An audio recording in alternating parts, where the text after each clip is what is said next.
Di video kali ini saya akan menjelaskan kenapa dividen itu penting, terutama bagi teman-teman yang tipenya adalah dividen investing pada saham. Nah, sebelumnya saya akan menjelaskan terlebih dahulu ya, apa itu dividen? Mungkin bagi kalian yang belum tahu, dividen itu prinsipnya adalah laba yang dibagikan kepada para investornya. Oke, ilustrasinya begini ya.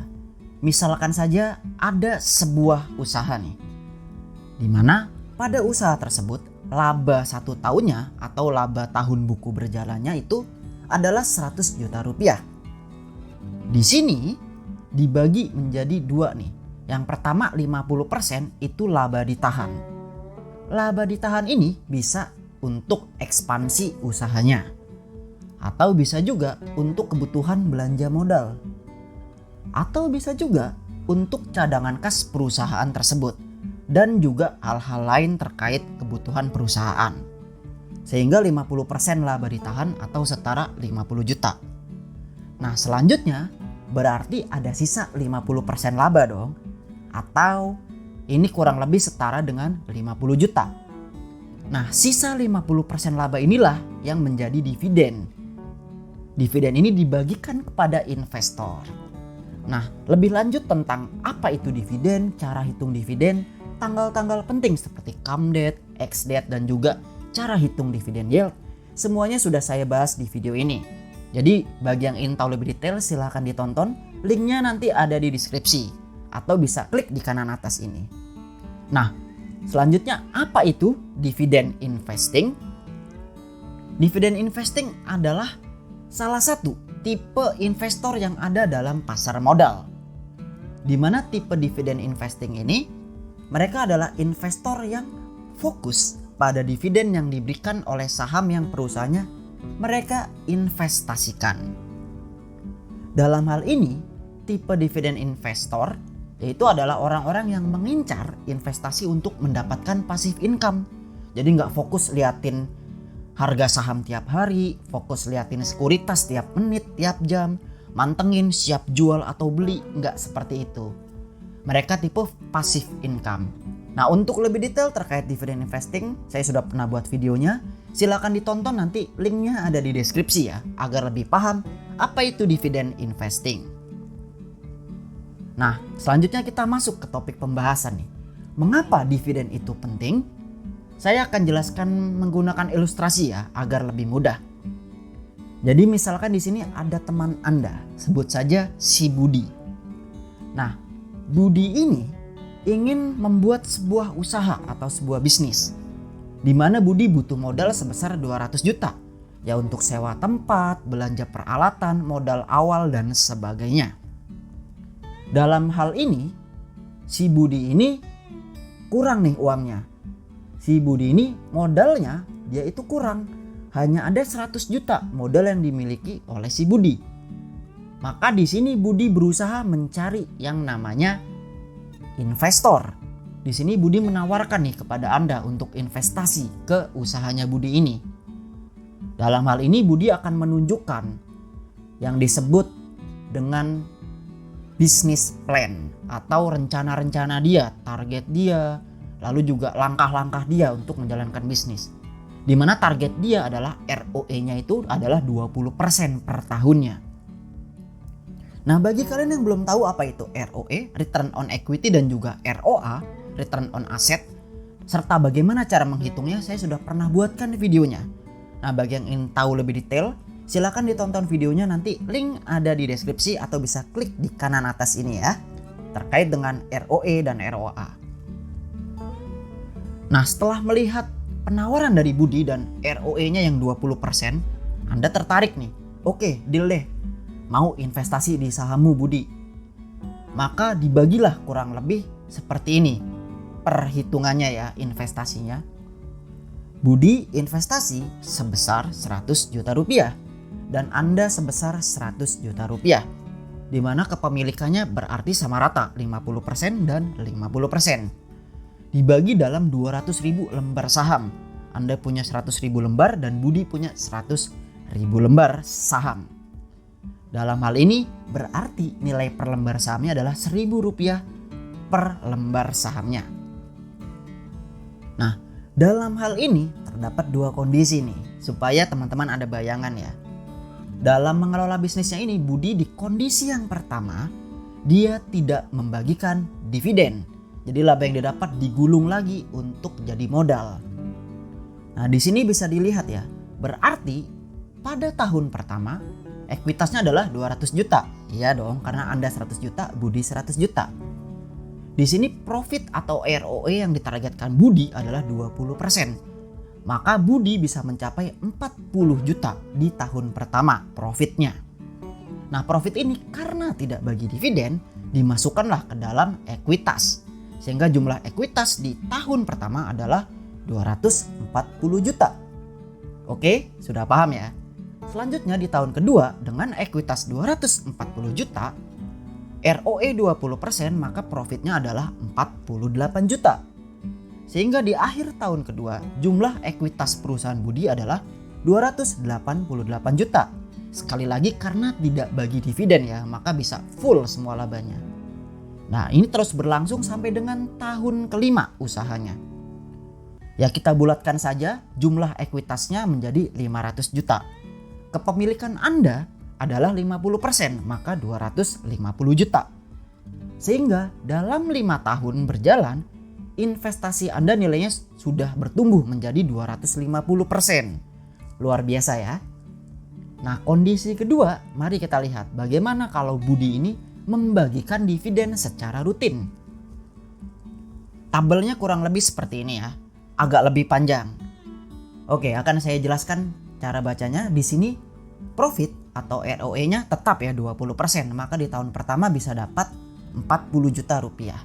Namun di sini laba ditahan hanya 50%, karena 50% sisanya dibagikan menjadi dividen.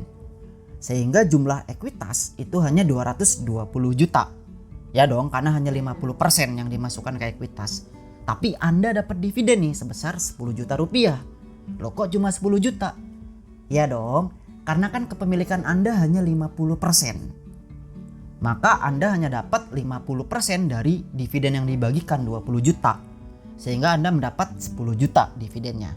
Oke, sudah nangkap ya di sini. Nah, itu pun berlaku untuk tahun selanjutnya di tahun kedua. Selanjutnya juga pada tahun ketiga, lalu pada tahun keempat dan sampai dengan tahun kelima.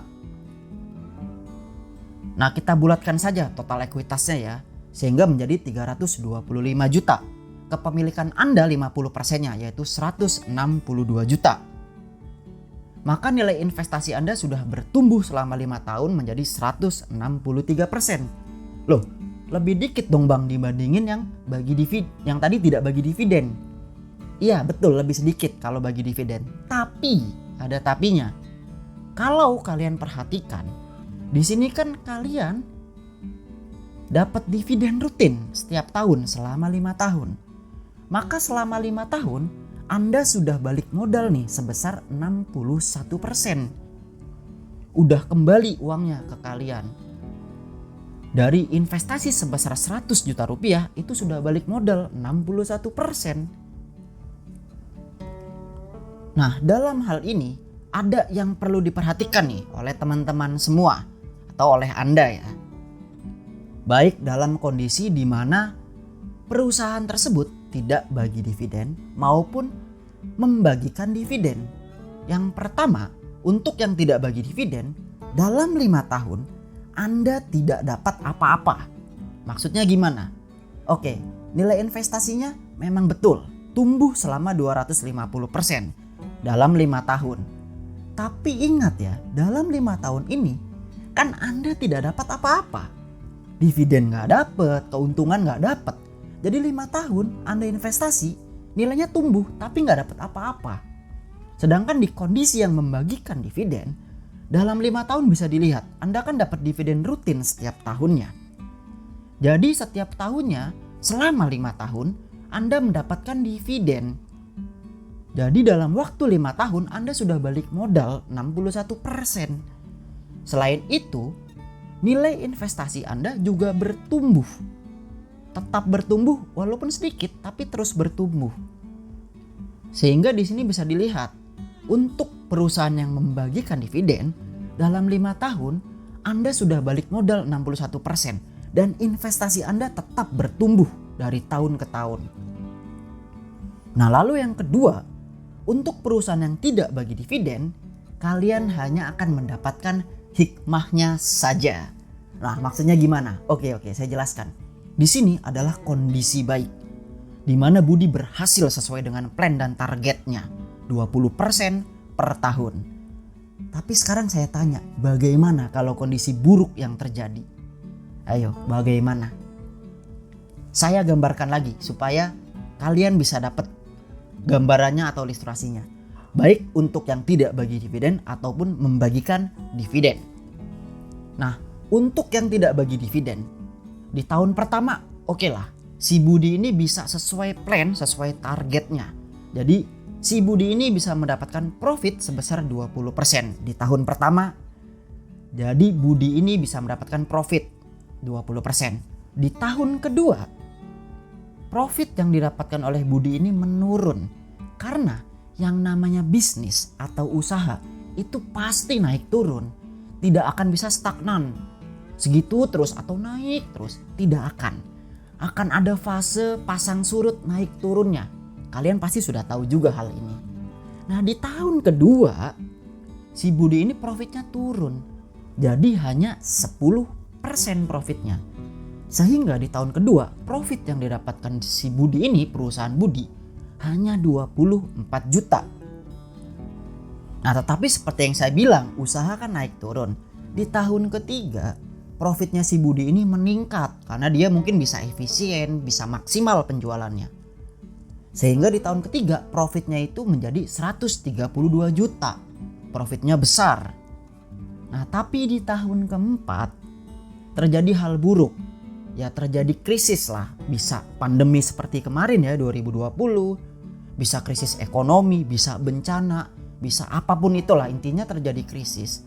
Sehingga profitnya bukan hanya turun, bahkan minus 20%. Sehingga merugi. Di tahun keempat rugi 79 juta. Sehingga hal ini menggerus ekuitas yang dimiliki oleh perusahaan Budi. Nah, krisis ini berkepanjangan nih, kondisinya sangat buruk. Sampailah di tahun kelima, usaha Budi ini tidak bisa dihindari, akhirnya bangkrut, ludes. Nah, dalam hal ini saya mau disclaimer terlebih dahulu ya. Sebenarnya pada faktanya saat perusahaan atau usaha itu bangkrut, itu tidak serta-merta semua modalnya itu langsung hilang, ludes menjadi 0 rupiah. Enggak seperti itu. Karena tentunya usaha tersebut memiliki aset, ya kan? Selain itu usaha tersebut memiliki barang-barang, inventaris. Dan ada juga pastinya cadangan kas. Nah, ini semua hartanya akan dilikuidasi untuk bayar hutang-hutang, bayar kewajiban. Dan sisanya dikembalikan ke investornya.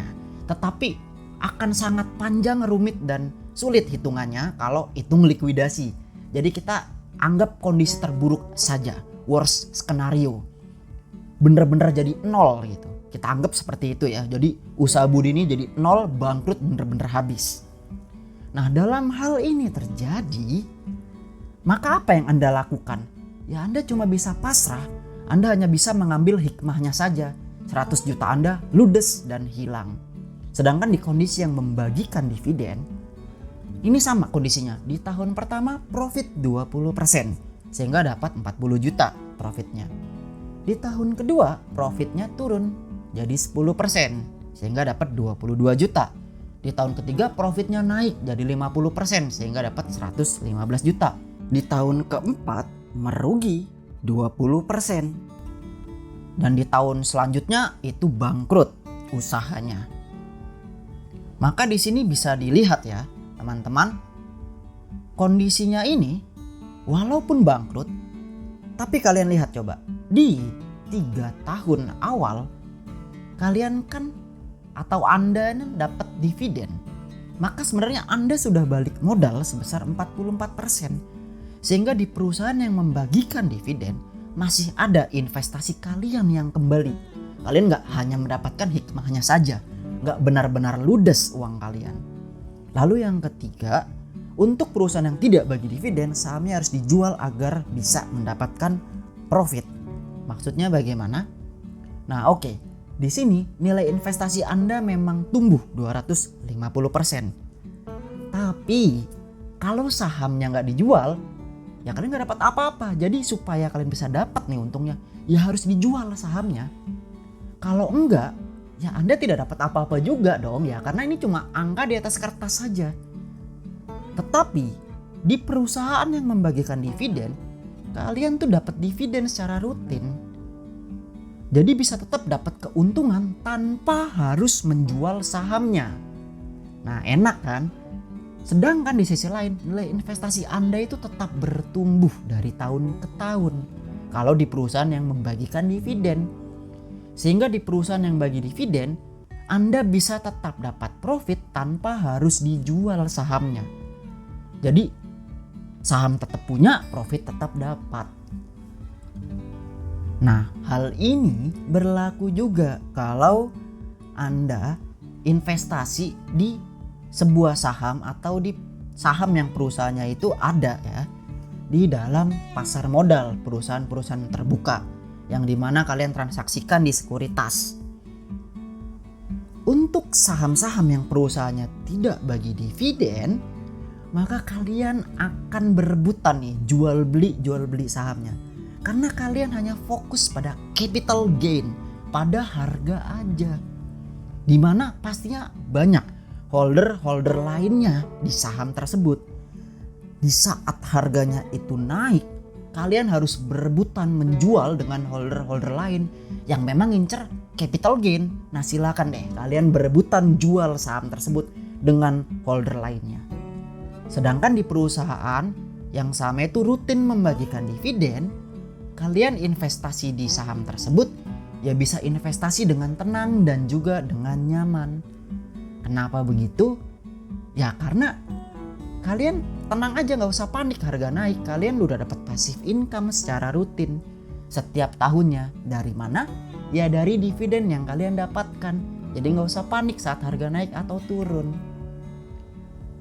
Nah, selain hal yang saya sebutkan barusan, selain hal tersebut, dividen yang teman-teman dapatkan dari saham atau dari saham yang perusahaannya kalian investasikan itu bisa menjadi asuransi atau garansi bagi teman-teman saat hal buruk terjadi, seperti contoh perusahaan Budi tadi ya. Saat perusahaannya delisting, bangkrut atau sebagainya, setidaknya masih ada uang yang kembali ke kantong teman-teman, nggak bener-bener ludes uang kalian. Selain itu, dividen itu uangnya tuh langsung masuk ke RDN kalian masing-masing. Jadi uangnya itu bisa digunakan untuk nambah lot sahamnya atau beli saham lain yang rutin membagikan dividen juga. Sehingga investasi kalian akan terus bertumbuh dari waktu ke waktu.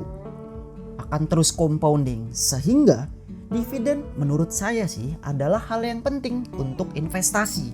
Karena menjadi asuransi atau garansi dan bisa compounding dari tahun ke tahun seiring berjalannya waktu. Nah, sekarang saya ada pertanyaan bagi teman-teman. Menurut kalian bagaimana nih?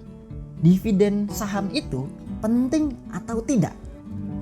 Tolong tulis jawaban kalian di kolom komentar ya.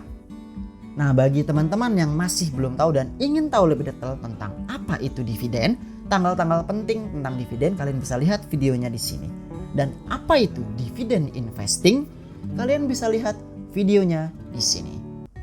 Serta video-video lain yang ada di channel ini. Agar apa?